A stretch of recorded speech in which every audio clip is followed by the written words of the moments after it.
随着年龄的增长，听过不少人说我变了，可谁也不知道我曾受过多少伤。在人生的这条道路上，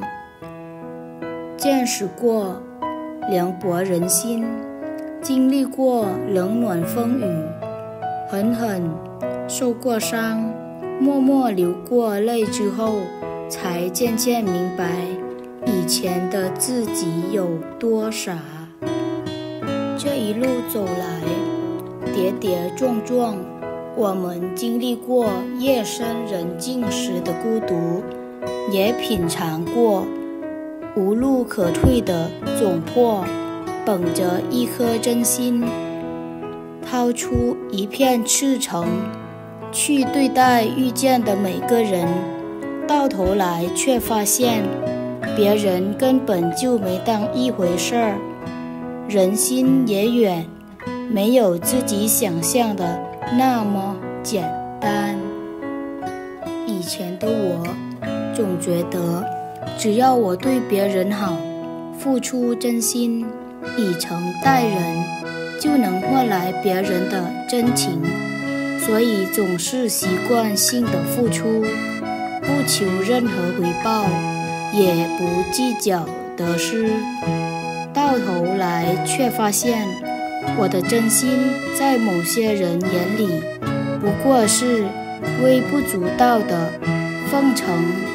我的好意在某些人心中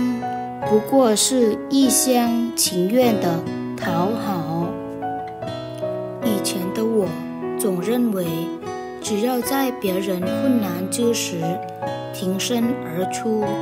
别人就会在我落难之际扶我一把。到头来却发现，是我自己太傻太天真，分不清别人的真心与假意，听不得别人的哀求，忍不住帮人出头，被人利用都不知道。现在的自己终于看清了人情冷暖，明白了人心难测，渐渐的就懂得了，有些人的心是捂不热的，有些人的情是求不来的。把所有的人和事想得太美好，最后只能是自己遍体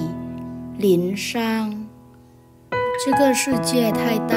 人心太复杂，处处都是套路，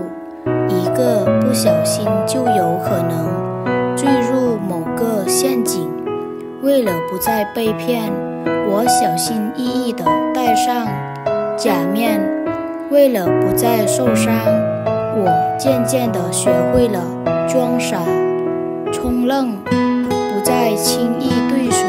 都推心置腹，也不再对谁都